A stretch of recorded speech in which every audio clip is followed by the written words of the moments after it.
ஹாய்ங்க. இப்போல்லாம் ஸ்கின்னுக்கு ஹேருக்கு வர்ற பிரச்சனை இருக்கே பெரிய பிரச்சனையாக இருக்குங்க. நிறைய பேருக்கு ஃபேஸில் ஆயில் ஃபேஸு பிம்பிள்ஸ் நிறைய இருக்குது. அந்த பிம்பிள்ஸ்னால தழும்புகள் நிறைய வந்துருச்சு. ஃபேஸ் ஒரு கலரு, பாடி ஒரு கலரு. இதுக்கெல்லாம் என்ன காரணம்னு பார்த்தீங்கன்னா மெயினாக வந்து நம்ம தலையில் டேண்ட்ரஃப் கண்டிப்பாக இருக்கும். அந்த டேண்ட்ரஃப்னால தான் வந்து ஃபேஸில் இன்ஃபெக்ட் ஆகி அந்த பிம்பிள்ஸ் வந்து போகாமல் அப்படியே ரொம்ப நாளைக்கு வந்துக்கிட்டே இருக்கும். நம்ம என்னதான் க்ரீமு, ஃபேஸ் பேக்கு, சோப்பு எது போட்டாலுமே போகாமல் இருக்கும். அப்புறம் நம்ம சோப்பு சரியில்லை, ஃபேஸ் பேக் சரியில்லை அப்படின்னு சொல்லிட்டு இருக்கோம். ஆனால் தலையில் இருக்கிற டேண்ட்ரஃப் வந்து மறந்துடுறேங்க. தலையில் இருக்கிற டேண்ட்ரஃப் வந்து கிளியர் பண்ணால் மட்டும்தான் ஃபேஸில் உள்ள பிம்பிள்ஸை வந்து நம்ம கிளியர் பண்ணிக்க முடியும். இது டாக்டர்கிட்ட கேட்டாலும் அவங்களே சொல்லுவாங்க. ஸோ இதுக்கு எல்லாமே பார்த்தீங்கன்னா நம்ம ஆர்கானிக்காக சரி பண்ணணும்னா ஒரே ஒரு ஆயில் வெப்பாளி ஆயில் தான். அது எதெல்லாம் சரி பண்ணது பார்த்தீங்க அப்படின்னா தேமல், சில பேருக்கு பார்த்தீங்கன்னா அந்த கையில் ரெட்டிஸாக இருக்குங்க.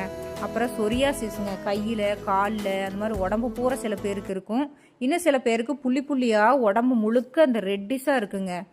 இன்னும் சில பேருக்கு பார்த்தீங்க அப்படின்னா அந்த முழங்கைக்கு மேலே, காலில், முதுகில் அந்த மாதிரியெல்லாம் இந்த மாதிரி படை இருக்கும். அதாவது படர்தாமரைன்னு சொல்லுவாங்க. டேண்ட்ரஃப் வந்து 90% பேருக்கு இருக்குது. இன்னும் சில பேருக்கு இந்த பேனு, ஈறு அந்த தொந்தரவு நிறைய பேருக்கு இருக்குது. அதுக்கு எல்லாம் ஒரே ஒரு சொல்யூஷன் இந்த ஆயில் மட்டும்தாங்க, வெப்பாலை ஆயில். இது எப்படி ரெடி பண்ணுறோன்னு பார்த்தீங்க அப்படின்னா கோகனட், செக்கில் ஆட்டின கோகனட் ஆயிலில் வெப்பாலை இலையை வந்து நம்ம இன்ஃப்யூஸ் பண்ணி அதை சூரிய ஒளியில் 7 நாள் வந்து வச்சு எடுக்கணுங்க. ஒரு 10 நாளுக்கு அப்புறம் தான் இதை வந்து சேல்ஸ்க்கே கொண்டு வர முடியும்.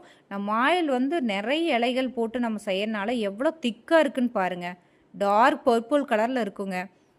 இது வந்து எந்த சைடு எஃபெக்டும் இல்லாதது, சூப்பராக இருக்குங்க இந்த ஆயில். ஸ்கின்னுக்கு, ஹேருக்கு நிறைய ப்ராப்ளம் வந்து தீர்த்துட்ருக்குது. ஸோ மெயினாக டேண்ட்ரஃபுக்கு இது வந்து நல்லா க்யூர் பண்ணி கொடுக்குதுங்க. இதை எடுத்து நம்ம நைட்டில் அப்ளை பண்ணிவிட்டு காலையில் வந்து நம்ம ஹேர் வாஷ் பண்ணிக்கலாம். டேண்ட்ரஃப் இருந்தால், இல்லை பாடியில் ஏதாவது எல்லாம் பிரச்சனை இருக்குது அப்படின்னா நம்ம பாடி ஃபுல்லாமே தேய்ச்சிட்டு காலையில் வந்து வாஷ் பண்ணிக்கலாங்க. அந்த மாதிரி போட்டுகிட்டே வரும்போது உங்களுக்கு ஒரு 1 வீக்லேயே அந்த சேஞ்சஸ் எல்லாம் தெரிய ஆரம்பிக்கும். ஒரு 100 ml வாங்கியும் கூட யூஸ் பண்ணி பார்க்கலாங்க. இந்த ஆயில் அவ்வளோ சூப்பராக வந்து ரிசல்ட் கொடுக்கும். இது வந்து இப்போ நிறைய பேர் வந்து அந்த வெப்பாலை ஆயில் வந்து கொடுத்துட்ருக்காங்க. ரொம்ப நல்ல ரிசல்ட்டு, ஃபீட்பேக்ஸ் எல்லாமே போயிட்டுருக்குதுங்க. இது வந்து கொஞ்சமாக எடுத்து நம்ம எந்த இடத்துல வந்து இதாக இருக்கோ அந்த இடத்துல தடவிட்டு வரலாங்க. தேங்க்யூ.